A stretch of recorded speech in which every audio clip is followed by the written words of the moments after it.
Hi buddies, இன்னைக்கு பார்க்கக்கூடிய உண்மை சம்பவம் தமிழ்நாட்டினுடைய 38 மாவட்டங்களில் ஒன்றான மயிலாடுதுறை மாவட்டத்திலிருந்து ஒரு குறிப்பிட்ட தொலைவில் அமைந்துள்ள ஒரு அழகிய கிராமத்தில் ஒரு பெண் மர்மமான முறையில் மாண்ட பிறகு ஒரு கிராமத்தில் நடந்த அதிபயங்கர அமானுஷ நிகழ்வை தாங்க முழுமையாக பார்க்க போகிறோம். இன்னைக்கு பார்க்கக்கூடிய இந்த வீடியோவும் கொஞ்சம் கூட திகிலும் அமானுஷமும் குறையாமல் நீங்கள் அப்படியே எதிர்பார்க்கலாங்க.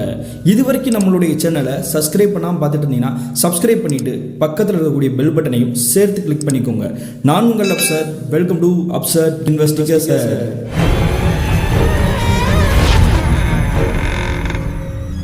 நான் ஏற்கனவே சொன்ன மாதிரி தமிழ்நாட்டினுடைய மயிலாடுதுறை மாவட்டத்திலிருந்து ஒரு குறிப்பிட்ட தொலைவில் அமைந்துள்ள ஒரு அழகிய கிராமத்தில் கிட்டத்தட்ட 1985 காலகட்டத்தில் நடந்த ஒரு திகில் நிகழ்வு தாங்க இன்றைய நிகழ்வு. இந்த சம்பவத்தை நமக்கு மின்னஞ்சல் மூலியமாக ஷேர் பண்ணியது சூர்யா அப்படின்றவர் தாங்க. இது இவருக்கு நடந்தான்னு பார்த்தீங்கன்னா இல்லைங்க, இவருடைய கிராமத்தில் கிட்டத்தட்ட 85 காலகட்டங்களில் நடந்த ஒரு திகில் நிகழ்வு தாங்க. அப்படி என்ன நடந்துச்சுன்னு பார்த்தீங்கன்னா, இவங்க இருக்கக்கூடிய கிராமத்தை பொறுத்த வரைக்கும் கிட்டத்தட்ட 85 காலகட்டத்தில் ஒரு 25 குடும்பம் வாழ்ந்துட்டு இருந்திருக்காங்க. அந்த 25 குடும்பத்துல ஒரு குடும்பத்தை சேர்ந்த ஒரு பெண்மணியோட பேர் தாங்க அறிவுக்கரசி. அந்த அறிவுக்கரசின்ற பெண்மணியோட வயது தோராயமாக அந்த காலகட்டத்தில் ஒரு 24 இருந்திருக்கும். இந்த அறிவுக்கரசியோட குடும்பத்தை பத்தி சொன்னா பொருளாதாரத்தில் பின்தங்கி இருக்கக்கூடிய ஒரு குடும்பத்தை சேர்ந்தவங்க தாங்க. இவங்களுடைய உறவுக்காரங்க எல்லாமே வெகு தூரத்துல தாங்க வாழ்ந்து இருந்திருக்காங்க. இந்த கிராமத்தை பொறுத்த வரைக்கும் இவங்களுக்குன்னு சொந்தம்னு சொல்லிக்கிறதுக்கு யாருமே கிடையாதுங்க. அங்க இருக்கக்கூடிய மக்கள் கிட்ட பழக்கத்தோட தாங்க வாழ்ந்துட்டு இருந்திருக்காங்க.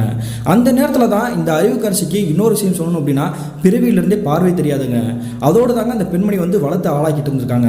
கிட்டத்தட்ட 24 வயசு வந்ததுக்கு பிறகுமே தன்னுடைய பொண்ணுக்கு திருமணம் பண்ணி வைக்கலாம் அப்படின்றதுக்காக தாங்க இவங்களுடைய குடும்பத்தினர் தவதாயப்பட்டிருக்காங்க. இவங்க பார்க்காத ஆள் கிடையாது, பேசாத ஆள் கிடையாதுங்க. எப்பேற்பட்ட இடமா இருந்தாலுமே பார்த்துட்டு கடைசியில் அங்கே இருக்கக்கூடிய மாப்பிள்ளைகள் என்ன சொல்லியிருக்காங்கன்னா, உங்களுடைய குடும்பத்தை பொறுத்த வரைக்கும் பொருளாதாரத்தில் பின்தங்கி இருக்கீங்க, அது கூட பரவாயில்ல, ஆனால் உங்களுடைய பொண்ணுக்கு கண்ணே தெரியல, இதனால எங்களுக்கு பொண்ணு பிடிக்கல அப்படின்ற மாதிரி தாங்க ஓடி போயிருக்காங்க. அதன் பிறகு தன்னுடைய பொண்ணுக்கு எப்படி திருமணம் பண்ணி வைக்க போறோம் அப்படின்றத நினைச்சு மனம் உடைஞ்சு போயிருக்காங்க. இப்படி இருக்கும் பொழுது தாங்க கிட்டத்தட்ட தோராயமாக ஒரு நாள், அதாவது இந்த அறிவுக்கரசியோட குடும்பத்தினர் இருக்காங்க இல்லையா, இவங்க வீட்டு பக்கத்திலே ஒரு 3 வீடு தள்ளி ஒரு வீடு இருந்திருக்குது. அந்த வீட்டில் இருக்கவங்க யாருன்னு பார்த்தீங்கன்னா ராணி அப்படின்ற ஒரு பெண்மணி தாங்க. அவங்களுடைய குடும்பத்தை பற்றி சொன்னா, ராணி அவங்களுடைய கணவர், அவங்களுக்கு 8 வயசுல ஒரு பெண்மணி இருந்திருக்காங்க. அது மட்டும் இல்லாமல் அவங்களுக்கு மாமனார் மட்டும் இருந்திருக்காங்க. மாமியார் கொஞ்ச நாட்கள் முன்னாடியே தவறி போயிருந்திருக்காங்க. அவங்களுடைய குடும்பமும் ஓரளவுக்கு பொருளாதாரத்தில் பின்தங்கி இருக்கக்கூடிய ஒரு குடும்பத்தை சேர்ந்தவங்க தான். இந்த ராணின்ற பெண்மணி சரி, இந்த அறிவுக்கரசின்ற பெண்மணி சரி, தோழிகள் மாதிரி தாங்க பழகிட்டு இருந்திருக்காங்க. அவங்க மட்டும் இல்லாம இந்த 2 குடும்பமே ஃபேமிலி மாதிரி தாங்க பழக்க வச்சிருந்திருக்காங்க.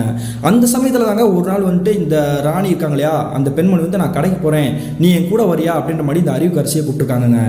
அறிவுக்கரசிக்கு பார்வை தெரியல அப்படின்னாலுமே சின்ன வயசுல இருந்தே அவங்க எந்த கடைக்கு போறோம், என்ன வாங்க போறோம், அதுக்கு என்ன பொருள் அப்படின்றத கண்டுபிடிக்கிறதுல ஒரு திறமை மிக்க ஒரு பெண்மணி தாங்க.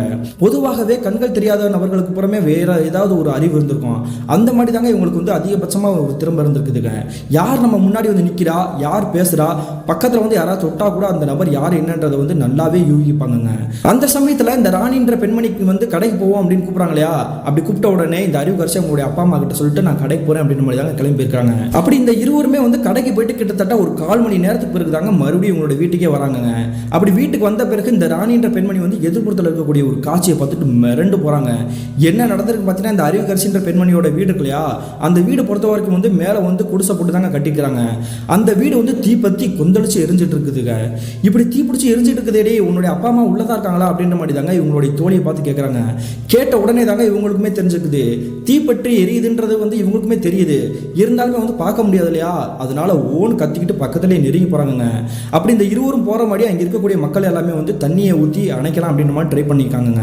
அப்படி தண்ணி ஊற்றி அணைச்சதுக்கு பிறகு வீட்டுக்குள்ள போய் பார்க்குறாங்க. இவங்களுடைய அப்பா அம்மா தீ பற்ற வச்சு ஒரு மாதிரி ரொம்ப கருகி போகக்கூடிய நிலைமையில இருந்திருக்காங்க. அந்த சமயத்திலேயே இந்த ராணின்ற பெண்மணியும் உள்பட அங்கே இருக்கக்கூடிய மக்கள் எல்லாருக்குமே தெரிஞ்சிருக்குங்க, இந்த அறிவுக்கரசியோடைய அப்பா இறந்து போயிட்டார் அப்படின்றது. ஆனால் இவங்களுடைய அம்மா மட்டும் தாங்க ஓரளவுக்கு கண்டிஷனோடய தாங்க பாதி அளவு எரிஞ்சபடி இருந்திருக்காங்க. அந்த சமயத்திலே இவங்களுடைய மகளை பக்கத்தில் கூப்பிட்டு பேசிட்டு இருக்காங்க. எங்களுக்கு வேற வழி தெரியலமா, உன்னை எப்படி கரை சேர்க்கறன்றது எங்களுக்கு புரியல, இதுக்கு மேலே உன்னை வச்சு எங்களால் போராட முடியாது, அதனால தான் இந்த உலகத்தை விட்டே உன்னை தனியாக விட்டுட்டு நாங்கள் போகிறோம், உன் வாழ்க்கையை நீ எப்படியாவது பார்த்துக்கோமா அப்படின்ற மாதிரி தாங்க அழுதபடி இவங்களுடைய அம்மா பேசிட்டு இருக்காங்க. அப்படி பேசுனதுக்கு பிறகு இவங்களுடைய மகள் வந்து அழுதபடி தாங்க அவங்களும் வந்து ஏக்கத்தோட பேசிக்கிறாங்க. இப்போ நீங்கள் யாருமே இல்லை அப்படின்னா வந்துட்டு நான் எப்படி வாழ்வேன், என்னை எப்படி நீங்கள் வந்து தனியாக விட்டுட்டு போக மனசு வந்துச்சு அப்படின்ற மாதிரி தாங்க இவங்களுடைய தலையிலேயே அடிச்சபடி அழுதுட்டு இருக்காங்க. அந்த சமயத்தில் இந்த ராணின்ற பெண்மணி பக்கத்து வீட்டுக்கார பெண்மணி பக்கத்தில் இருக்காங்க இல்லையா, அவங்கள பார்த்தபடியே இந்த அறிவுக்கரசியோடைய அம்மா வந்து ஏதோ ஒரு வார்த்தை வந்து சொல்ல ட்ரை பண்ணுறாங்க. கை நீட்டமடியே பேசிட்டு இருக்காங்க. இதை எல்லாருமே வந்து வேடிக்கை பார்த்துருக்காங்க. ஆனால் அவங்க பேசிட்டு இருக்கும் பொழுதே அவங்க கை நீட்டி ஏதோ ஒரு விஷயத்த சொல்ல வராங்க இல்லையா, அந்த சமயத்தில் அவங்களுடைய உயிரும் பிரிஞ்சு போயிருக்குதுங்க. இந்த பெண்மணி வந்து ஏதோ ஒரு விஷயத்த சொல்ல வந்தா, ஆனால் அதுக்குள்ளே அவங்களோட உயிர் போயிடுச்சு அப்படின்ற மாதிரி தாங்க அனைவருமே வந்துட்டு மிரண்டு போய் பார்த்துட்டு இருக்காங்க. அதுக்கு பிறகு இந்த இருந்து போன 2 சடலத்தையும் எடுத்துட்டு போய் சுடுகாட்டில் போய் நல்லடக்கம் பண்ணிட்டு வந்திருக்காங்க. ஏற்கனவே அவங்க வந்து எரிஞ்சிட்டாங்க இல்லையா, அதனால வந்து மறுபடியும் நம்ம எரிக்க வேணாம் அப்படின்றக்காக தாங்க வந்து அடக்கம் பண்ணிட்டு வந்திருக்காங்க. இந்த நிகழ்வு நடந்து கிட்டத்தட்ட 1 மாத காலகட்டங்களாகவே இந்த அறிவுக்கரசி அப்படின்ற பெண்மணி வந்து தன்னந்தனிமையாக தாங்க வாழ்ந்திருக்காங்க. ஏற்கனவே அவங்களுக்கு வந்து கண்கள் நல்லா தெரியாது. அது மட்டும் இல்லாமல் இப்போ தன்னுடைய அப்பா அம்மாவும் நம்மளை விட்டுட்டு போயிட்டாங்களே அப்படின்ற மாதிரி தாங்க மன வருத்தத்தோட ஒரு பித்து பிடிச்ச மாதிரி மனநலம் குன்றி போன ஒரு பெண்மணி மாதிரி தாங்க மாற ஆரம்பிச்சிருக்காங்க. நேரத்துக்கு சாப்பிட்றது கிடையாதுங்க, ஆனால் இவங்க நல்லாவே சமைப்பாங்க. அங்கே இருக்கக்கூடிய மக்கள் எல்லாருமே நல்லா பார்த்து பத்திரமா இரு அப்படின்னு பேசினாலுமே யார் பேசுறதையும் காதுலயே வாங்காம தன்னந்தனிமையை தாங்க லோன்லியாக தாங்க வாழ்ந்துருக்காங்க. அந்த சமயத்தில் இவங்களுக்கு வந்து முழுமையாக பக்கபலமாக இருந்தது யாருன்னு பார்த்தீங்கன்னா இந்த ராணின்ற பெண்மணியும் அவங்களுடைய குடும்பத்தினர் இருந்தாங்க. இப்படியே போயிட்டு இருக்கும்போது தாங்க கிட்டத்தட்ட தோராயமாக ஒரு நாள் நடுநிசி இரவு ஒரு 1 மணி இருந்திருக்கும். அந்த சமயத்தில் இந்த ராணின்ற பெண்மணி வீடு இல்லையா, அந்த வீட்டு பக்கத்தில் இன்னொரு வீடு இருந்திருக்கு. அந்த வீட்டுக்கு மேலே ஏதோ ஒரு வித்தியாசமான சத்தம் கேட்டுகிட்டே இருந்திருக்குது. என்னடா அது ஏதோ சத்தம் கேட்குது அப்படின்ற மாதிரி தாங்க கதவை திறந்துட்டு வெளியே எட்டி பார்க்குறாங்க. அப்படி பார்க்கும்பொழுது இவங்களுடைய குடும்பத்தினர் அனைவருக்குமே ஈரக்குலையும் நடுங்கி போயிடுச்சு. என்ன நடந்திருக்குன்னு பார்த்தீங்கன்னா பிணத்திண்ணி கழுகுன்னு சொல்லுவாங்க இல்லையா, அந்த மாதிரி மிகப்பெரிய கழுகு அவங்களுடைய வீட்டோட விட்டத்துக்கு மேலே ஏறி நிற்கிதுங்க. இதை பார்த்த உடனே மிரண்டு போய் அதிர்ச்சியோட தாங்க பார்த்துட்டு இருக்காங்க. இவ்வளோ பெரிய கழுகு நம்ம வீட்டுக்கிட்ட எதுக்கு வந்து நிற்கிது அப்படின்ற மாதிரி தாங்க பார்க்குறாங்க. அப்படி பார்த்துட்டு இருக்கும்பொழுது எதர்ச்சியாக வந்து பின்னாடி திரும்பி பார்க்குறாங்க. அவங்க வீடு இருக்கக்கூடிய இடத்துல இருந்து ஒரு 100 மீட்டர் தள்ளி ஏதோ ஒரு சடலம் கிடக்கிற மாதிரி தாங்க தெரியுது. என்னடா அது ஏதோ ஒரு சடலம் கிடக்கிற மாதிரி தெரியுது அப்படின்ற மாதிரி தாங்க அங்கே வந்து உத்து பார்க்குறாங்க. அப்படி பார்க்கும்பொழுது அங்கே இருக்கக்கூடிய சடலம் வந்து ஒரு பெண்மணியோட சடலம் மாதிரி தெரிஞ்சுக்குது. அது மட்டும் இல்லாமல் அந்த பெண்மணியோட ஆடைகள் எல்லாமே வந்துட்டு அரைக்குறையா அரை நிர்வாணத்தோட தாங்க கிடந்திருக்குது. உடனே மிரண்டு போய் பக்கத்தில் போய் பார்க்குறாங்க. அங்கே இருக்கக்கூடிய சடலம் வந்து தலைகீழாக குப்பரக்கப்படுத்து கிடக்குதுங்க. பயத்தோட அந்த சடலத்தை வந்து டக்குன்னு திருப்பி இருக்காங்க. திருப்பின அடுத்த செகண்டே உங்களுக்கு ஈரக்குலையும் நடுங்கி போயிடுச்சு. என்ன நடந்திருக்குன்னு பார்த்தீங்கன்னா இந்த அறிவுக்கரசின்ற பெண்மணிக்கு வந்து பார்வை தெரியாமல் இருந்தாங்களா, அந்த பெண்மணி தாங்க அரைகுறை ஆடையோட அரை நிர்வாணமாக இறந்து போய் சடலமாக கிடக்குறாங்க. இதை பார்த்த உடனே ஆடு கத்தி அலறி அடிச்சு கத்திருக்காங்க. இவங்க போடக்கூடிய சத்தத்தை கேட்டுட்டு பக்கத்து வீட்டில் இருக்கக்கூடிய ராணி என்ற பெண்மணி அவங்களோட குடும்பத்தினர் எல்லாமே வெளியே வந்து பார்க்குறாங்க. அது மட்டும் இல்லாமல் நான் ஏற்கனவே சொல்லி இல்லையா, இந்த கிராமத்தை பொறுத்த வரைக்கும் 25 குடும்பம் தான் வாழ்றாங்க. அதுலேயும் ஒரு குடும்பத்தினர் தாங்க இப்போ மொத்தமாக வந்து சரிஞ்சு போயிட்டாங்க. மீதம் உள்ளது 24 குடும்பத்தை சேர்ந்தவங்க தான். அதில் முக்கால்வாசி பேர் இந்த கூட்டத்தை பார்க்கறதுக்காக பக்கத்தில் வந்துட்டாங்க இரவு நேரத்திலேயே. அதன் பிறகு இவங்க எல்லாருக்குமே ஒரே யோசனை, இந்த பெண்மணி வந்து எப்படி செத்து போயிருப்பா, இவளை யாரும் கொண்டுட்டாங்களா, ஒருவேளை தற்கொலை எதுவும் பண்ணிட்டாளா அப்படின்ற மாதிரி தாங்க அனைவருமே வந்து பேருதிர்ச்சியில் உறைஞ்சு போயிருக்கிறாங்க. இந்த விஷயம் தெரிந்த பிறகு இந்த கிராமத்தை சேர்ந்த ஊர் தலைவர் நேரடியாக ஸ்பாட்டுக்கு வந்திருக்கிறாருங்க. அதன் பிறகு அவர் என்ன முடிவு எடுக்கிறாருன்னா, ஏற்கனவே இந்த பெண்மணிக்கு வந்து குடும்பத்தினர் அனைவருமே வந்து இறந்து போயிட்டாங்க. இப்போ இந்த பெண்மணி மட்டும் தான் இருந்தது, இதுவும் இறந்து போயிடுச்சு. அதனால இது வந்து அனாதை பணம் அப்படின்ற மாதிரி தாங்க பேசிக்கிறாரு. இதை கேட்ட பிறகு இந்த ராணியோடைய கணவர் இருக்கார் இல்லையா, அவர் என்ன சொல்லிக்கிறாருன்னா, இந்த பெண்மணி வந்து அனாதை பணம்னா சொல்லாதீங்க, என்னுடைய தங்கச்சி முறையில் வந்துட்டு நான் என்னென்ன சடங்கு செய்யணுமோ அது எல்லாமே நானே ஏற்றுக்கிறேன் அப்படின்ற மாதிரி தாங்க ஆளுக்கு முன்னாடி வந்து பேசிக்கிறாருங்க. இப்படி ஒரு பேசக்கூடிய காட்சியை பார்த்து அங்கே இருக்கக்கூடிய மக்கள் எல்லாருமே மிரண்டு போகிறாங்க. தன்னுடைய தங்கச்சி மாதிரி ரொம்ப பாசம் வச்சிருக்கிறானே, இப்பேற்பட்ட ஒரு பெண்மணி வந்து இறந்து போயிட்டாலே அப்படின்ற மாதிரி தாங்க நினச்சிக்கிறாங்க. அதன் பிறகு இவருடைய தங்கச்சியாகவே நினச்சி அந்த பெண்மணிக்கான இறுதி சடங்கு எல்லாமே நடத்தி முடிச்சுக்கிறாங்க. இப்படி இறுதி சடங்கு நடந்து முடிந்த பிறகு அந்த பெண்மணி வந்து சுடுகாட்டில் போய் எரிச்சிட்டு வந்துட்டாங்க இல்லையா. இந்த சம்பவம் நடந்து கிட்டத்தட்ட ஒரு 2 வார காலகட்டங்கள் கடந்திருக்கும். அந்த சமயத்தில் என்ன நடந்திருக்கு பார்த்தீங்கன்னா, தோராயமாக இரவு நடுநிசி நேரம் இருக்குங்க. அந்த சமயத்தில் நான் ஏற்கனவே சொன்னேன் இல்லையா, ஒரு குடும்பத்தினர் சேர்ந்தவங்க தான் இந்த சடலத்தை வந்து முதன்முறையாக பார்த்தாங்க அப்படின்ட்டு. அவங்களுடைய வீட்டோட கதை வந்து யாரோ தட்டுற மாதிரி சத்தம் கேட்டிருக்குங்க. என்னடா அது கதவு தட்டுற மாதிரி சத்தம் கேட்குது அப்படின்ற மாதிரி அங்கே வீட்டில் இருக்கக்கூடிய பெண்மணி வந்து கதவை திறந்து பார்க்குறாங்க. அப்படி பார்க்கும்பொழுது இவங்களுடைய வாழ்க்கையிலேயே மறக்கவே முடியாத காட்சி கண்கள் முன்னாடி தெரிஞ்சிருக்குது. என்ன நடந்திருக்கு பார்த்தீங்கன்னா, இவங்க வாசல் முன்னாடி நிற்கிறாங்க இல்லையா, அந்த இடத்துல இருந்து ஒரு 200 மீட்டர் தள்ளிங்க யாரோ ஒரு பெண்மணி வந்து கருகி போன நிலைமையில தாங்க நின்றுக்கிட்டு தலைமுடியை விரிச்சபடி நிற்கிறாங்க. இப்படி நிற்கக்கூடிய அந்த பெண்மணி வந்து யாரு, நம்மளுடைய வீட்டோட கதை வந்து பக்கத்துல இருந்து தட்ட மாதிரி தெரிஞ்சு, ஆனால் அந்த பெண்மணி வந்து தூரத்தில் நிற்கிறாங்களே அப்படின்ற மாதிரி பார்க்குறாங்க. அப்படி பார்த்துட்டே இருக்கும்பொழுது அங்கே நிற்கக்கூடிய பெண்மணி வந்து அப்படி கருன்னு கருகி போய் ஒரு மாடியை தாங்க துர்நாற்றத்தோட வீசி இருக்கிறாங்க. இதை பார்த்துட்டு அவங்களுடைய கணவரையும் கூப்பிட்டு எழுப்பி சொல்லிக்கிறாங்க. அவங்க மட்டும் இல்லாமல் அவங்களுடைய கணவர் மட்டும் இல்லாமல் அவங்களுடைய மூத்த பையனுமே வந்துட்டு டக்குன்னு வெளியே வந்து பார்க்குறாங்க. அப்படி பார்க்கும்பொழுது எதிர்ப்புறத்தை நிற்கக்கூடிய அந்த கறி ஒரு வந்து திடீர்னு வந்து அப்படி தத்ரூபமாக மாற ஆரம்பிச்சுக்குதுங்க. அப்படி பார்த்த பிறகு தாங்க தெரிஞ்சுக்குது அந்த எதிர்ப்புறத்தை நிற்கக்கூடிய அந்த கறி உருவம் வேற யாருன்னு கிடையாதுங்க, இந்த அறிவுக்கரசின்ற பெண்மணி இறந்து போனாங்க இல்லையா, அவங்களுடைய அம்மா தாங்க தாங்க தத்ரூபமாக நிற்கிறாங்க. அப்படி பார்த்துட்டு இருக்கும்போது அந்த கறி உருவம் வந்து எங்கே போகுதுன்னு பார்த்தீங்கன்னா இவங்களுடைய மகள் அருவிக்கரசி இறந்து போனாங்க இல்லையா, அந்த வீட்டுக்குள்ளே தாங்க அப்படியே டக்குன்னு போய் டிசப்பியர் ஆகுதுங்க. இந்த ஆன்மா இந்த இடத்துல தான் தெரிஞ்சிட்டு இருக்கு போல, நம்ம என்ன பண்ணுறது அப்படின்ற மாதிரி தாங்க பயத்திலே நடுங்க விடிய விடிய தூங்காமலே இருந்திருக்காங்க. மறுநாள் காலையில் விடிஞ்ச பிறகு அந்த கிராமத்தில் இருக்கக்கூடிய அனைவர்கிட்டையுமே வந்து நடந்த விஷயத்தை அப்படி சொல்லிக்கிறாங்க. அதில் பாதி பேர் நம்பியிருக்காங்க, பாதி பேர் நம்பவே இல்லை. இந்த விஷயத்தை கேட்ட பிறகு ராணியுமே வந்து மிரண்டு போயிட்டாங்க. எதுக்காக அருவிக்கரசியோட அம்மா அப்படி வந்து பயமுறுத்திட்டு இருக்காங்க, நம்ம என்ன பண்ணுறது அப்படின்ற மாதிரி தாங்க யோசிச்சுட்டு இருந்திருக்காங்க. இப்படியே போயிட்டு இருக்கும்போது தாங்க அனைவருமே பயத்தில் இருக்கும்போது தாங்க மறுபடியும் ஒரு பேரதிர்ச்சி உண்டாக்கக்கூடிய ஒரு நிகழ்வு இவங்களுடைய கிராமத்தில் நடக்க காத்திருந்துச்சுங்க. என்ன நடந்ததுன்னு பார்த்தீங்கன்னா அன்றைய இரவு தோராயமாக ஒரு 12 மணி நேரம் இருக்குங்க, நடுநிசி நேரம். அந்த சமயத்தில் ஏற்கனவே ஒரு பிணந்தினி கழுகு வந்து ஒரு வீட்டோட விட்டத்துக்கு மேலே இருந்துக்கிட்டு கத்திட்டு இருந்துச்சு இல்லையா, அதே மாதிரி தாங்க ஒரு வீட்டுக்கு மேலே ஏறிட்டு கத்திட்டு இருக்குதுங்க. இந்த சத்தத்தை கேட்ட உடனே அவங்க வந்து வெளியே வந்து பார்க்குறாங்க. வெளியே வந்து பார்க்கும்பொழுது அவங்களுடைய வீட்டோட அந்த ஓட்டுக்கு மேலேயே நின்று கத்திட்டு இருக்குதுங்க. இந்த கழுகு வந்தாலும் கெட்ட சகனமாக இருக்குது. ஏற்கனவே ஒரு தடவை இப்படி தான் வந்துச்சு, ஒரு சடலம் வேற கிடந்துச்சு. இப்போ மறுபடியும் இந்த கழுகு வந்து வீட்டோட விட்டத்துக்கு மேலே நிற்குது. இப்போ என்ன நடந்திருக்குமோ அப்படின்ற மாதிரி தாங்க பயத்தில் நடுங்க ஆரம்பிச்சிருக்காங்க. அந்த சமயத்திலேயே இவங்க நிற்கக்கூடிய இடத்துல இருந்து கொஞ்சம் தூரம் தள்ளி தாங்க இந்த ராணின்ற பெண்மணியோட வீடு இருக்குது. அந்த வீட்டு வாசல்லையே ஏதோ ஒரு நபர் வந்து படுத்து கிடக்கிற மாதிரி தெரியுதுங்க. யாரோ ஒரு நபர் வந்து அலங்கோலமாக படுத்து கிடக்கிற மாதிரி தெரியுது அப்படின்ற மாதிரி தாங்க மிரண்டு போய் பக்கத்தில் பார்த்துருக்காங்க. அப்படி பார்த்த பிறகு தாங்க புரிஞ்சுக்குது அங்கே இருக்கக்கூடிய நபர் வந்து வேற யாருமே கிடையாது, இந்த ராணின்ற பெண்மணி இருக்காங்க இல்லையா, அவங்களுடைய மாமனார் தாங்க படுத்த படுக்கையாக கடந்திருக்கிறாருங்க. இந்த நேரத்தில் இங்கே வந்து என்ன பண்ணிட்டு இருக்கிறாரு அப்படின்ற மாதிரி தாங்க சத்தம் போட்டு வெளியே உள்ள படுத்திருக்காங்க இல்லையா, அவங்களை வந்து எழுப்பி இருக்கிறாங்க. என்னாச்சு, ஏன் இப்படி வந்து எல்லாரும் கத்திட்டு இருக்காங்க அப்படின்ற மாதிரி தாங்க பயத்தில் அவங்க வந்து வெளியே வந்து பார்க்குறாங்க. இந்த ராணி அவங்களுடைய கணவர் அப்படி பார்க்கும்பொழுது இவங்களுக்கு ஈரக்குழியே நடுங்கி போயிடுச்சு. என்ன காரணம் பார்த்தீங்கன்னா இந்த ராணியோடைய கணவருடைய அப்பா இருக்கார் இல்லையா, அவர் தாங்க சடலமாக இறந்தபடி அலங்கோலமாக அரைக்குறை ஆடையோட அரை நிர்வாணமாக படுத்து கிடக்குறாருங்க.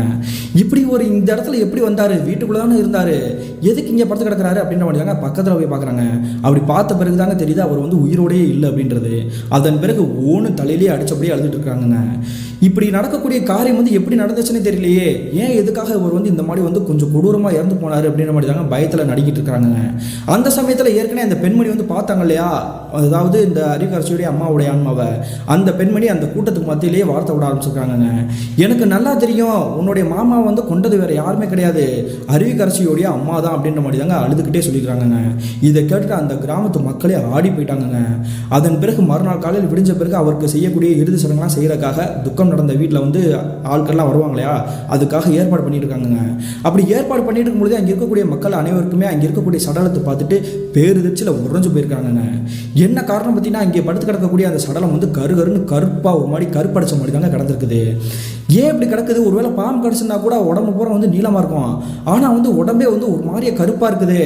உடம்புல ரத்தம் இல்லை அப்படின்னா வந்து ரொம்ப வெளியில் போய் வெள்ளை கலரில் இருப்பாங்க, ஆனால் கண்ணங்கரன் கருப்பாக மாறிட்டாரே அப்படின்ற மாதிரி தாங்க மிரண்டு போய் பார்த்துட்டு இருக்கிறாங்க. அதன் பிறகு அவருடைய சடத்தை எடுத்துகிட்டு போய் சுடுகாட்டில் போய் எரிச்சிட்டு வந்திருக்காங்க. இப்படி இந்த நிகழ்வு நடந்து கிட்டத்தட்ட ஒரு வார காலகட்டமாகவே இந்த ராணின்ற பெண்மணியோட கணவர் இருக்கார் இல்லையா, அவருடைய நடை உடை பாவனைகள் எல்லாமே முழுமையாக மாற ஆரம்பிச்சிச்சுங்க. எப்போ பார்த்தாலும் பயத்தோடையும் பதட்டத்தோடையும் தாங்க தெரிஞ்சுக்கிறாரு. இதை பார்த்துட்டு சந்தேகப்பட்ட இவங்களுடைய மனைவி ராணி வந்து அடிக்கடி கேள்வி கேட்க ஆரம்பிச்சிருக்காங்க. என்னாச்சியா, நீ கொஞ்ச நாளாவே நீ சரியில்லை, நீ பண்றதெல்லாம் பார்த்தா எனக்கு ரொம்ப பயமா இருக்குது, உன்னுடைய அப்பா இறந்ததை நினைச்சு நீ பயப்படுறியா, உனக்கு எதுவும் நடந்ததுன்னு பயப்படுறியா அப்படின்ற மாதிரி கேட்கறாங்க. அப்படி கேட்கும் பொழுதுலாம் இவங்களுடைய கணவர் அப்பெல்லாம் எனக்கு எந்த பயமும் கிடையாது, நான் எப்பயும் போல தான் இருக்கிறேன், உனக்கு வேற மாதிரி தெரியுது போல அப்படின்ற மாதிரி தாங்க சமாளிச்சுக்கிறாரு. இப்படியே போயிட்டு இருக்கும்போது தாங்க கிட்டத்தட்ட ஒரு 2 நாள் கடந்திருக்கும். அன்றைய இரவு தோராயமாக நடுநிசி நேரம் தாங்க, எந்த நேரமும் சரியா தெரியல. இவங்களோட இந்த ராணின்ற பெண்மணி இவங்களுடைய கணவர் இவங்களுடைய 8 வயசு பெண்மணி இருக்காங்க இல்லையா, வீட்டில் வந்து தூங்கிட்டு இருக்காங்க. அப்படி தூங்கிட்டு இருக்கும் பொழுது யாரோ ஒரு ஆண்மகன் வந்து பயங்கரமா ஓன்னு அழுகிற மாதிரி சத்தம் கேட்குதுங்க.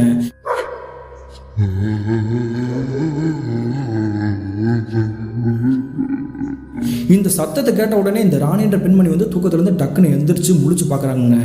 அப்படி பார்க்கும்பொழுது இவங்க பக்கத்தில் பாய் போட்டு தானே இவங்களுடைய கணவர் படுத்துக்கிறாரு. அந்த இடத்துல வந்து இவங்களுடைய கணவர் வந்து சம்மணக்கால் போட்டு உட்காந்தபடி அழுதுகிட்டு இருந்திருக்கிறாருங்க. என்னாச்சுங்க, ஏன் இந்த நேரத்தில் வந்து எந்திரிச்சு உட்காந்து சம்மணக்கால் போட்டு அழுதுகிட்டு இருக்கிறீங்க அப்படின்ற மாதிரி பேசுகிறாங்க. அப்படி பேசும்பொழுது அவங்களுடைய கணவர் வந்து எந்த ஒரு பதிலுமே சொல்லாமல் எதிர்ப்புறத்தில் பார்த்தபடி தாங்க அழுதுட்டு இருக்கிறாரு. என்ன நம்ம கேட்டுக்கிட்டே இருக்கோம், ஆனால் இவர் என்ன எதிர்ப்புறத்தில் பார்த்து பேசிட்டு இருக்கிறாரு அப்படின்ற மாதிரி தாங்க எதிர்ப்புறத்தில் அவங்க திரும்பி இருக்கிறாங்க. அடுத்த நிமிஷமே இவங்களுடைய வாழ்க்கையை கற்பனையே பண்ண முடியாது அந்த கட்சி கண்கள் முன்னாடி தெரிஞ்சிருக்குது. என்ன நடந்திருக்குன்னு பார்த்தீங்கன்னா, இவங்க உட்காந்துருக்காரு இல்லையா சம்மன் கால் போட்டு, இவங்களுடைய கணவர் அவருக்கு எதிர்ப்பத்திலே யாரோ ஒரு பெண்மணி வந்து சம்மன் கால் போட்டு முடியை விரிச்சு அப்படியே உட்காந்துருக்காங்க. அந்த கரிய உருவத்தை பார்த்த உடனே இவங்க வந்து ஈரக்குடியே நடுங்கினபடி தாங்க பார்த்துட்டு இருக்காங்க. யார் இது, யார் இந்த இடத்துல வந்து உட்காந்துருக்கிறது அப்படின்ற மாதிரி தாங்க கேள்வி கேட்குறாங்க. அப்படி கேள்வி கேட்கும்போது இவங்களுடைய கணவர் வந்து அழுதபடியே ஒரு வார்த்தை சொல்கிறாங்க, அது வேற யாரும் கிடையாது, அருவிக்கரசி தான் உட்காந்துருக்கா அப்படின்ற மாதிரி தாங்க சொல்கிறாங்க. சொன்ன உடனே இவங்களுடைய மனைவி வந்து டக்குன்னு அந்த இடத்த திரும்பி பார்க்குறாங்க. அங்கே உட்காந்துருக்கக்கூடிய கருகருன்னு இருக்கக்கூடிய அந்த கரிய உருவம் இருக்கு இல்லையா, அப்படியே தத்ரூபமாக ஒரு செகண்டில் இவங்களுடைய தோழியான அருவிக்கரசியோடைய முகத்தோட்டத்தோட மாறி இருக்குங்க. இங்கே நீ என்ன பண்ணுற, ஏன் என்னுடைய கணவன் வந்து பயமுறுத்துற, முதல் அந்த இடத்த விட்டு போ அப்படின்ற மாதிரி தாங்க சத்தம் போட்டிருக்காங்க இந்த ராணி என்ற பெண்மணி. இப்படி சத்தம் போட்ட உடனே அங்கே உட்காந்துருக்கக்கூடிய அந்த கரிய வந்து டக்குன்னு டிசப்பியர் ஆகிடுதுங்க. அதன் பிறகு இவங்களுடைய கணவரை பார்த்துட்டு, ஏயா இப்படி பண்ணுற, உனக்கு என்ன பிரச்சனை, அந்த ஆன்மா ஏன் உனைய தொடர்ந்து வருது, எதுவும் தப்பு எதுவும் பண்ணியா அப்படின்ற மாதிரி கேட்குறாங்க. இவங்களுடைய கணவர் வந்து ஒரு மிகப்பெரிய பாவத்தை பண்ணியிருக்கிறாருங்க. ஆனால் அந்த விஷயத்தை வந்து நான் கடைசியில் சொல்கிறேன். அதன் பிறகு இவங்களுடைய கணவரை வந்து சமாதானப்படுத்தி படுக்க வைக்கிறாங்க. மறுநாள் காலையில் விடிஞ்சு கிட்டத்தட்ட தோராயமாக ஒரு அதிகாலை ஒரு 5 மணி இருந்திருக்கும். அந்த சமயத்தில் இவங்களுடைய வீட்டோட கதவு வந்து பயங்கரமாக தட்டுற மாதிரி சத்தம் கேட்குதுங்க. சத்தம் கேட்ட உடனே யார் இப்படி சத்தம் போடுறா, வெளியே போய் பார்ப்போம் அப்படின்ற மாதிரி தாங்க இந்த ராணின்ற பெண்மணி கதவை திறந்து வெளியே போய் பார்க்குறாங்க. அப்படி பார்க்கும்பொழுது இவங்களுடைய 8 வயசு பெண்மணி இருக்காங்க இல்லையா, வீட்டு வாசலுக்கு வெளியே தாங்க உட்காந்துருக்காங்க. அவங்க மட்டும் இல்லாமல் அங்கே இந்த கிராமத்தை சேர்ந்த மக்கள் புறமே வந்து சுற்றி முற்றி பக்கத்தில் நிற்கிறாங்க. என்னாச்சடி, வீட்டுக்கு வெளியே நீ எப்போ போன, வீட்டுக்குள்ளே வந்து கதவை வந்து உள்ளாக்கு தானே போட்டுக்குது, அப்புறம் எப்படி போயிருப்ப அப்படின்ற மாதிரி தாங்க கேட்குறாங்க. அப்படி கேட்கும்பொழுது அங்கே இருக்கக்கூடிய மக்கள் எல்லாமே குழப்பத்தோட தாங்க பார்க்குறாங்க. நீ எப்போ வெளியே பற்றி விடலையா, உன்னுடைய பொண்ணுக்கிட்ட நாங்கள் என்ன கேட்டாலும் சொல்ல மாட்டா, நீயாவது கேட்டு என்ன ஏதுன்னு சொல்லு, ஒருவேளை கோபத்தில் எதிர்க்காளா அப்படின்ற மாதிரி தாங்க அங்கே இருக்கக்கூடிய மக்கள் கேட்குறாங்க. அப்படி கேட்கும்பொழுது அவங்களுடைய பொண்ணு வந்து என்ன சொல்கிறாங்க பார்த்தீங்கன்னா, எதுவாக இருந்தாலும் உன்னுடைய புருஷன்கிட்டே கேளு, உன் புருஷனை முதல்ல வெளியே கூட்டிட்டு வா அப்படின்ற மாதிரி தாங்க சொல்கிறாங்க. என்னடி வாய் நீளுது, உன்னுடைய அப்பனையே புருஷனை கூட்டிட்டு வா அப்படின்ற மாதிரி வந்து தப்பாக பேசுகிற, விளக்கமாக பிஞ்சு போயிடும் அப்படின்ற மாதிரி தாங்க இந்த ராணின்ற பெண்மணி சொல்லிக்கிறாங்க. நீ முதல்ல சொல்றியா இல்லை நான் சொல்லவா அப்படின்ற மாதிரி தாங்க ஓன்னு கத்திருக்கிறாங்க ஆக்ரோஷமா. இப்படி இவங்க கத்தக்கூடிய காட்சியை பார்த்த உடனே இவங்களுக்கு வந்து வேர்த்து விடவிடக்க ஆரம்பிச்சிருச்சுங்க. அதன் பிறகு உள்ளுக்குள்ள ஓடி போய் இவங்களுடைய கணவர் வந்து எழுப்புறான்னு பார்க்குறாங்க. இவங்களுடைய கணவர் வந்து படுத்த படுக்கையாக கிடக்குறாருங்க. என்னது, நம்ம எவ்வளவோ எழுப்பி இவர் வந்து எந்திரிக்கவே மாட்டாரே அப்படின்ற மாதிரி தாங்க பக்கத்தில் போயிட்டு வலுக்கட்டாமல் எழுப்பியிருக்கிறாங்க. அப்படி எழுப்பியுமே உங்களுடைய கணவர் வந்து எந்திரிக்கிற மாதிரி தெரியல. அதன் பிறகு தாங்க அவங்களுடைய முகத்தில் வந்து ஒரு வித்தியாசமான காட்சியை வந்து அவங்க வந்து உத்து பார்க்குறாங்க. அது என்ன பார்த்தீங்கன்னா, இவங்களுடைய கணவர் இருக்கார் இல்லையா, அவருடைய மூக்கில் பூரா ரத்தம் வந்த மாதிரி தாங்க வடிஞ்சபடி இருந்திருக்குதுங்க. இதை பார்த்த உடனே ஓன்னு அலறி அடிச்சு கத்தியிருக்கிறாங்க. அதன் பிறகு தாங்க வெளியிருக்கக்கூடிய மக்கள் எல்லாமே அவங்களுடைய வீட்டுக்குள்ளே நுழைஞ்சு போய் பார்த்துருக்காங்க. இவங்களுடைய கணவர் வந்து சடலமாக இறந்தபடி தாங்க கிடந்துக்கிறாருங்க. நேற்றைய இரவு தானே அந்த ஆன்மா வந்து பயமுறுத்திட்டு போச்சு, அதுக்குள்ளேயும் இப்படி இறந்து போயிட்டாரு அப்படின்ற மாதிரி தாங்க பரிதாபத்தோடு பார்த்துட்டு இருக்காங்க. அதன் பிறகு அவருக்கு வந்து துக்க நிகழ்வு நடந்துருச்சு இல்லையா, துக்கம் நடந்ததுக்காக அங்கே இருக்கக்கூடிய மக்கள் வந்து வரணும் அப்படின்றக்காக ஏற்பாடு செஞ்சுருக்காங்க. என்னுடைய மாமனாரும் போயிட்டாரு, என்னுடைய கணவரும் போயிட்டாரு, இப்போ எனக்குன்றது என்னுடைய பொண்ணு மட்டும் தானே, நான் என்ன பண்ணுவேன் அப்படின்ற மாதிரி தாங்க தலையில் அடிச்சபடி அழுதுட்டு இருக்காங்க. அப்படி அழுதுகிட்டே இருக்கும்பொழுது இவங்களுடைய பொண்ணை பார்த்து முறைச்சபடி தாங்க இருந்திருக்காங்க. போதுமாடி, நீ என்ன பண்ணிட்டு இருக்கிற, உன்னுடைய உடம்புக்கு வந்து என்ன பிரச்சனை அப்படின்ற மாதிரி கேட்டுக்கிட்டு இருக்காங்க. அப்படி கேட்கும் பொழுது அவங்க அங்கே சுற்றி இருக்கக்கூடிய மக்கள் பூரா என்ன பண்ணுறாங்கன்னா, ஏன் உங்களுடைய பொண்ணை பார்த்து இந்த மாதிரி வந்து கேள்வி கேட்டுக்கிட்டு இருக்கா அப்படின்ற மாதிரி தாங்க பார்க்குறாங்க. அப்படி பார்க்கும்பொழுது இவங்களுடைய 8 வயசு பெண்மணி இருக்காங்க இல்லையா, அவங்க வந்து ஒரு அதிர்ச்சிகரமான ஒரு விஷயத்த சொல்கிறாங்க. எல்லா கேள்வியும் ஏன்டே கேட்டுட்டு இருக்கிறியே, எல்லாத்துக்குமே காரணம் உன் புருஷன் தானே, அவை என்ன பண்ணான்றதை சொல்லு, இல்லை அப்படின்னா உன் பொண்ணோடைய உயிரை நானே எடுத்துகிட்டு போயிடுவேன் அப்படின்ற மாதிரி தாங்க ஆங்காரமாக ஆக்ரோஷமாக கத்திருக்காங்க. இவங்க கத்தக்கூடிய அந்த குரல் தோணியை பார்த்த உடனே அங்கே இருக்கக்கூடிய மக்கள் எல்லாருக்குமே தெரிஞ்சிச்சுங்க, அது வேற யாரும் கிடையாது, இந்த பெண்மணியோட உடம்புல இறங்கி இருக்கிறது அருவிக்கரசியோடைய ஆன்மா அப்படின்றது. அங்கே இருக்கக்கூடிய மக்களுக்கு எல்லாருக்குமே தெரியும் இல்லையா அருவிக்கரசின்ற பெண்மணியோட குரல் வளம். அதனால தாங்க இங்கே இருக்கக்கூடிய மக்கள் எல்லாருமே வந்து கண்டுபிடிச்சிட்டாங்க. பாப்பா, உன்னுடைய உடம்புக்கு வந்து எதுவும் பிரச்சனையா, நீ ஏன் இங்கே வந்திருக்கிற அப்படின்ற மாதிரி தாங்க இங்கே இருக்கக்கூடிய மக்கள் எல்லாமே கேள்வி மாதிரி கேட்குறாங்க. அப்படி கேட்ட பிறகு அந்த பெண்மணியோட உடம்புல இருக்கக்கூடிய ஆன்மா வந்து பேச ஆரம்பிக்குதுங்க ஆங்காரமாக.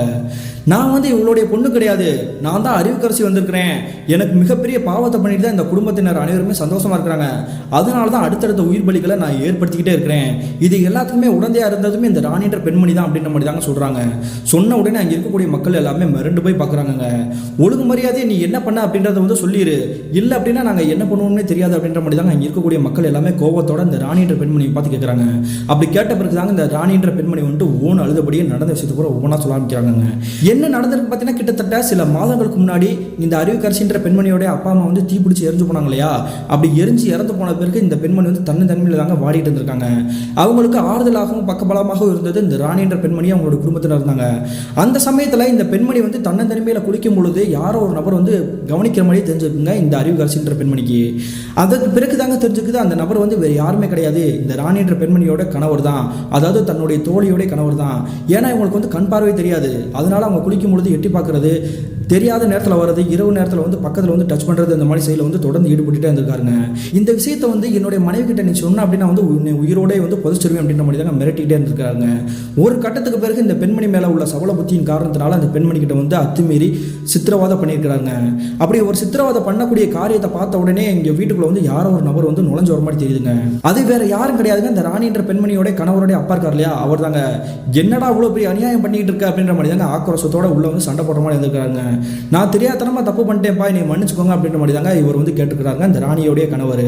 அந்த சமயத்தில் இவங்களுடைய அப்பா வந்து என்ன சொல்றாருன்னா, நீ பண்ண தப்பு வந்து நான் வெளியே சொல்ல மாட்டேன், அதே மாதிரி நான் பண்ற தப்பை நீ வெளியே சொல்லக்கூடாது அப்படின்ற மாதிரி தாங்க இந்த இருவரும் மாறி மாறி அரக்கத்தனமா அந்த பெண்மணி வந்து சித்திரவதை பண்ணி சிதைச்சிருக்காங்க.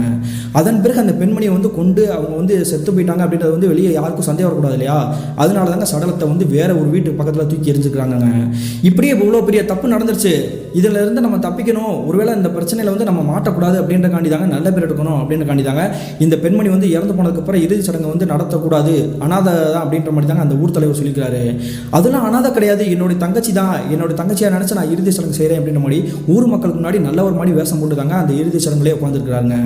இப்படி என்னுடைய கணவர் என்னுடைய மாமனார் தான் தப்பு செஞ்சுட்டாங்க, அதனால தான் இந்த பெண்மணி வந்து இறந்து போயிட்டா அப்படின்ற மாதிரி தாங்க தலையில் அடிச்சபடியே அழுதுருக்காங்க. எனக்கு இது ஆரம்பத்திலே தெரியாது, எனக்கு இப்போ ரீசெண்டாக தான் தெரியும், தெரிஞ்ச மறுநாளே என்னுடைய கணவன் வந்து உயிரோட இல்லை அப்படின்ற மாதிரி தாங்க அவங்களுடைய தலையில் அடிச்சபடி அழுதுட்டு இருக்காங்க. இதை கேட்ட பிறகு அங்கே இருக்கக்கூடிய மக்கள் எல்லாருமே வந்து பயத்தோட ஒரு மாதிரி கோவத்தோட தாங்க பார்த்துட்டு இருக்காங்க. அதுக்கு பிறகு வந்து என்ன நடந்திருக்கு பார்த்தீங்கன்னா, இவங்களுடைய பொண்ணு இருக்காங்களே 8 வயசுல, அந்த பெண்மணி வந்து மறுபடியும் ஒரு கோபத்தோட ஒரு ஆங்காரமான ஒரு வார்த்தை சொல்றாங்க, உன்னுடைய புருஷனும் உன்னுடைய மாமனார் மட்டும் தான் தப்பு பண்ணதா, நீ எந்த தப்பும் பண்ணலையா, ஏன் நீ வந்து மூடி மறைச்சு பேசிட்டு இருக்கிற, நீ என்ன பண்ணுன்றதை இந்த ஊர் மக்களுக்கு முன்னாடி சொல்லு, இல்லை அப்படின்னா இவளோட உயிரை எடுத்துட்டு போயிருவேன் அப்படின்ற மாதிரி தாங்க ஆங்காரமா கத்தி இருக்குதுங்க, முடியை விரிச்சு போட்டுக்கிட்டு. அதுக்கு பிறகு தாங்க இங்க இருக்கக்கூடிய மக்களுக்கு மறுபடியும் கோவம் வர ஆரம்பிச்சிருக்குது. இந்த பெண்மணி வந்து சொல்றது வந்து உண்மையா தான் இருக்குது, அதே மாதிரி தானே உன்னுடைய கணவன் உன்னுடைய மாமனார் செஞ்சுக்கிறாங்க, நீ என்ன தப்பு செஞ்சன்றத ஒழுங்கு மரியாதை சொல்லு அப்படின்ற மாதிரி தாங்க மிரட்டல் டோனியில் கேட்குறாங்க. அதன் பிறகு இந்த ராணின்ற பெண்மணி வந்து தலையில் அடிச்சபடியே மறுபடியும் நான் என்ன பண்ணேன் அப்படின்றத வந்து ஒப்புக்கொண்டு இருக்காங்க. அப்படி என்ன பண்ணியிருக்காங்கன்னு பார்த்தீங்கன்னா, இந்த பெண்மணி வந்து இருக்காங்க இல்லையா அந்த அறிவுக்கரசி, அவங்கள இந்த ராணின்ற பெண்மணி வந்து கடை கூட்டிட்டு போறேன் அப்படின்ற மாதிரி கூட்டிட்டு போனாங்க இல்லையா, அதுக்கு கிட்டத்தட்ட ஒரு 2 மணி நேரத்துக்கு முன்னாடிங்க இந்த அறிவுக்கரசின்ற பெண்மணியோட அப்பா அம்மா வந்து இந்த ராணியோட வீட்டுக்கே வந்திருக்காங்க. அப்படி வீட்டுக்கு வந்த பிறகு என்ன பண்ணிக்கிறாங்க பார்த்தீங்கன்னா, அவங்க கையில் வந்து ஒரு பெட்டி மாதிரி வச்சிருக்காங்க. இந்த பெட்டியில் வந்து கொஞ்சம் பணமும் கொஞ்சம் நகையும் இருக்குது, நாங்கள் வந்து ஒரு ஊருக்கு போயிடுவோம், அவகிட்ட வந்து கொடுத்து வை, நாங்கள் ஊருக்கு போயிட்டு கிட்டத்தட்ட ஒரு 1 மணி நேரத்தில் 2 மணி நேரத்தில் வந்துடுவோம் அப்படின்ற மாதிரி தாங்க கொடுத்துருக்காங்க. சரி, நீங்கள் தான் 1 மணி நேரத்தில் 2 மணி நேரத்தில் வந்துடுன்னு சொல்கிறீங்க, அப்புறத்துக்கு இந்த பெட்டியை வந்து நகையும் பணத்தையும் அவகிட்ட ஒப்படைக்கணும்னு சொல்கிறீங்க, எனக்கு ஒன்றும் புரியலையே அப்படின்ற மாதிரி தாங்க இந்த ராணின்ற பெண்மணி கேட்குறாங்க. அப்படி கேட்கும்பொழுது இந்த அறிவுக்கரசியோடைய அப்பா அம்மா வந்து என்ன சொல்கிறாங்கன்னா, நாங்கள் சொல்கிறது மட்டும் செய்யுமா, நாங்கள் போயிட்டு வந்துடும் அப்படின்ற மாதிரி தாங்க இந்த பணத்தையும் இந்த பெட்டி இருக்கக்கூடிய அந்த நகையையும் என்னுடைய மகள்கிட்ட ஒப்படைச்சிரு அப்படின்ற மாதிரி தாங்க கொடுத்துருக்காங்க. அப்படி கொடுத்த பிறகு தாங்க இந்த இருவரும் வந்து கடைக்கு போகிற மாதிரி கடைக்கு போயிட்டு திரும்ப வந்து பார்க்கும்பொழுது தீ பற்ற வச்சு இந்த இருவரும் வந்து இறந்து போயிருக்காங்க. அந்த சமயத்தில் இறக்கக்கூடிய நிலைமையிலுமே இந்த அறிவுக்கரசியுடைய அம்மா வந்து என்னுடைய இந்த பணம் நகையெல்லாம் வந்துட்டு என்னுடைய மகளுக்கு கொடுக்க சொன்னேன் இல்லையா, அதை வந்து அவகிட்ட ஒப்படைச்சின்ற மாதிரி தாங்க கை காட்டியிருக்காங்க. இவங்களே இறந்து போயிட்டாங்க, அவங்களுடைய நகையும் பணத்தை வந்து இவகிட்ட வந்து நம்ம கொடுத்து என்ன பண்ண போகிறோம், எப்படி வந்து தனிமையாக வாழட்டும், இவளுக்கு சின்ன சின்ன உதவி செஞ்சுக்கிட்டு இந்த பணத்தை இந்த நகையை நம்மளே ஆட்டையை போட்டுப்போம் அப்படின்ற மாதிரி தாங்க ஒரு கெட்ட எண்ணத்தில் இந்த ராணின்ற பெண்மணி வந்து யார்கிட்ட எதுவுமே சொல்லாமல் மறைமுகமாக ரகசியமாக வச்சுருந்துருக்காங்க. இப்படி எல்லாருக்கும் முன்னாடி இந்த விஷயம் தெரிஞ்ச பிறகு தாங்க அங்கே இருக்கக்கூடிய மக்கள் எல்லாருமே வந்து கோபத்தோட பார்த்துருக்காங்க. இந்த அறிவுக்கரசியோட குடும்பம் சீரழிஞ்சு போகிறதுக்கு இந்த ராணின்ற பெண்மணியோட குடும்பம் தான் காரணம் அப்படின்றத தெரிஞ்சதுக்கு பிறகு அந்த துக்கம் நடந்த அந்த சடலமாக கிடக்கிறார் இல்லையா, அவருடைய சடலத்தை தூக்க கூட அங்கே இருக்கக்கூடிய மக்கள் வந்து முன்னேறி வரவே இல்லைங்க. அதன் பிறகு இந்த பெண்மணி வந்து எல்லா காலையும் உளுந்து கதற ஆரம்பிச்சிட்டாங்க, தயவு செஞ்சு சுடுகாட்டுக்காக கொண்டு வந்திருக்கேன், நாங்கள் பண்ணது மிகப்பெரிய தப்பு தான், எல்லாரும் எங்களை மன்னிச்சுக்கோங்க, நாங்கள் இந்த ஊரை விட்டே போயிடுறேன், என்னுடைய பொண்ணை கூட்டிட்டு நான் எங்கிட்டாவது போய் நான் எப்படியாவது வாழ்ந்துக்கிறேன், அந்த பணமும் நகையை நான் வந்து திரும்பி கொடுத்துட்றேன், என்னுடைய கணவருடைய சடலத்தை மட்டும் எடுத்துட்டு சுடுகாட்டில் போய் எரிச்சிட்டு வந்துடுவோம் அப்படின்ற மாதிரி தாங்க கெஞ்சிக்கிறாங்க. ஆனாலுமே அங்கே இருக்கக்கூடிய மக்கள் யாருமே இதுக்கு வந்து ஒத்து வரவே இல்லை. அதன் பிறகு இவங்களுடைய பொண்ணு இருக்காங்க இல்லையா 8 வயசுல, அந்த பெண்மணியோட உடம்புல வந்து அந்த ஆன்மா வந்து மறுபடியும் பேச ஆரம்பிக்குது, இவளுக்கு உண்டான தண்டனையை நான் எப்பயோ கொடுத்துட்டேன், அதனால இவளை வந்து யாரும் தண்டிச்சிடாதீங்க, மன்னிச்சுக்கோங்க, அவருடைய சடலத்தை எடுத்துட்டு போய் சுடுகாட்டில் போய் எரிச்சிட்டு வந்துருங்க, அதே மாதிரி அந்த பொண்ணை வந்து எதுவுமே பண்ணிடாதீங்க அப்படின்ற மாதிரி தாங்க கேட்டுக்குதுங்க. அதுக்கு பிறகு தாங்க இங்கே இருக்கக்கூடிய மக்கள் எல்லாருமே எல்லாருமே வந்து என்ன பண்ணுறாங்கன்னா கண்கள் கலங்குறதோடையே அந்த சடலத்தை எடுத்துகிட்டு போய் சுடுகாட்டில் போய் எரிச்சிட்டு வந்துருக்காங்க. அதுக்கு பிறகு தானே இந்த பெண்மணியோட உடம்புல இருக்கக்கூடிய ஆன்மா வந்து கடைசியாக ஒரு வார்த்தை பேசிட்டு போகுதுங்க.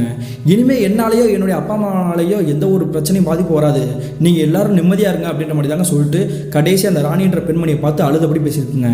உன்னை நான் என்னுடைய உயிர் தோழின்னு தானே நான் நினச்சிட்டு இருந்தேன், உன்னுடைய கணவரை என்னுடைய கூட பிறந்த அண்ணனாக தான் நான் நினச்சிருந்தேன், உன்னுடைய மாமனாரை என்னுடைய அப்பா ஸ்தானத்தில் தான் நான் நினச்சிருந்தேன், எல்லாருமே எனக்கு வந்து துரோகம் பண்ணிட்டீங்களே, எப்படி மனசு வந்துச்சு அப்படின்ற மாதிரி தாங்க அழுதபடி பேசிட்டு இருக்குது. அதுக்குண்டான தண்டனையை நான் கொடுத்துட்டேன், ஆனால் உனக்கு உண்டான தண்டனையை இதுலேயே உனக்கு கிடைச்சிருக்கும், இதுக்கு மேலே உன்னை தண்டிக்க வேணாம்னு நினைக்கிறேன், நீ எங்கிட்டாவது போய் எப்படியாவது வாழ்ந்துரு, நீ என்கிட்ட இருந்து எடுத்து வச்சுக்கிட்ட இல்லையா அந்த நகையையும் பணத்தையும், அதை வந்து உன்னுடைய மகளுடைய பேருக்கே போட்டு அவளை வந்து நிம்மதியாக நல்லபடியாக வளர்த்து விடு, இதுதான் நான் கேட்குற கடைசி ஒரு கேள்வி அப்படின்ற மாதிரி தாங்க சொல்லிட்டு இந்த பெண்மணியோட உடம்புல இருக்கக்கூடிய அந்த ஆன்மா வந்து சத்திய வாக்கு கொடுத்துட்டு யாருக்கும் தொந்தரவு பண்ண மாட்டேன் அப்படின்ற மாதிரி டிசப்பியர் ஆகிருக்குங்க. அதன் பிறகு தாங்க இங்கே இருக்கக்கூடிய மக்கள் எல்லாருமே வந்துட்டு வருத்தத்தோடையே இந்த ராணின்ற பெண்மணி வந்து ஒதுக்கி வைக்கணும் அப்படின்ற மாதிரி பேசி முடிவெடுத்திருக்காங்க. இந்த சம்பவம் நடந்து கிட்டத்தட்ட ஒரு மாத காலகட்டத்திலேயே இந்த ராணின்ற பெண்மணியோட குடும்பத்தினர் ஆல்ரெடி இறந்து போயிட்டாங்க இல்லையா, அந்த பெண்மணி இந்த ஊரில் இருக்கக்கூடாது அப்படின்ற மாதிரி தாங்க இந்த ஊரை விட்டு காலி பண்ணி வேற ஊருக்கு போக சொல்லியிருக்காங்க. அதன் பிறகு இந்த ஆவியாலேயோ அமானுஷத்தாலேயோ இவங்களுக்கும் இவங்களுடைய குடும்பத்தினருக்கு யாருக்கு எந்த ஒரு பிரச்சனையும் இல்லாமல் நிம்மதியாக தாங்க வாழ்ந்துருக்காங்க. கிட்டத்தட்ட 1985 காலகட்டத்தில் என்னுடைய கிராமத்தில் நடந்ததாக சொல்லப்பட்ட ஒரு திகில் நிகழ்வு தான் பிரதர் இது அப்படின்ற மாதிரி தாங்க சொல்லி முடிச்சுக்கிறாரு. இந்த சம்பவத்தை நமக்கு ஷேர் பண்ணிய சூர்யாவுக்கு ஒரு நன்றி சொல்லிக்கிறாங்க. இந்த சம்பவத்தில் நம்ம யூஸ் பண்ண அந்த பெயர்கள் எல்லாமே வந்துட்டு கற்பனை புனை பெயர்கள் தாங்க. என்ன காரணம் பார்த்தீங்கன்னா, இந்த சம்பவத்தை ஷேர் பண்ணி அந்த சூர்யா அப்படின்றவர் வந்து எந்த ஒரு பேருமே எனக்கு தெரியாது, எனக்கு தெரிஞ்சது எல்லாமே வந்து அந்த சம்பவம் மட்டும்தான் அப்படின்ற மாதிரி தாங்க அனுப்பிச்சுட்டாரு. வெறும் மொட்டையா பேரே இல்லாமல் சொன்னோம் அப்படின்னா வந்து கதை நல்லா இருக்காது அப்படின்றக்காண்டி தான் புனை பெயர்கள் வச்சு நான் வந்து சொல்லி முடிச்சுக்கிறேங்க. இத்தனை நாளாக வீடியோவில் வந்து வாய்ஸ் கிளியராக இல்லை, பிஜிஎம் சரியா இல்லை அப்படின்ற மாதிரி நிறைய பேர் வந்து கமெண்ட்ஸில் வந்து உங்களுடைய குறைகளை சொல்லிட்டு இருந்தீங்க. எல்லாருக்குமே சாரி சொல்லிக்கிறேன். அதே மாதிரி இப்போ நான் யூஸ் பண்ணிக்கக்கூடிய இந்த புதிய மைக்கில் தாங்க முன்னாடி இருக்கக்கூடிய ஒரு வீடியோவும் நான் ரிலீஸ் பண்ண போகிறேன். அதே மாதிரி இந்த ஒரு வீடியோவுமே வந்து கொஞ்சம் கிளியரான வாய்ஸ் தான் கொடுக்க போகிறேன். இந்த வாய்ஸ் எப்படி இருக்குது, பிஜிஎம் எப்படி இருக்குது அப்படின்றத வந்து கமெண்ட்டில் சொல்லிட்டு போங்க. மீண்டும் இது போன்ற தரமான திரளான சுவாரஸ்யமான நிகழ்வுடன் உங்களை சந்திக்கும் வரை நான் உங்கள் அப்சர்.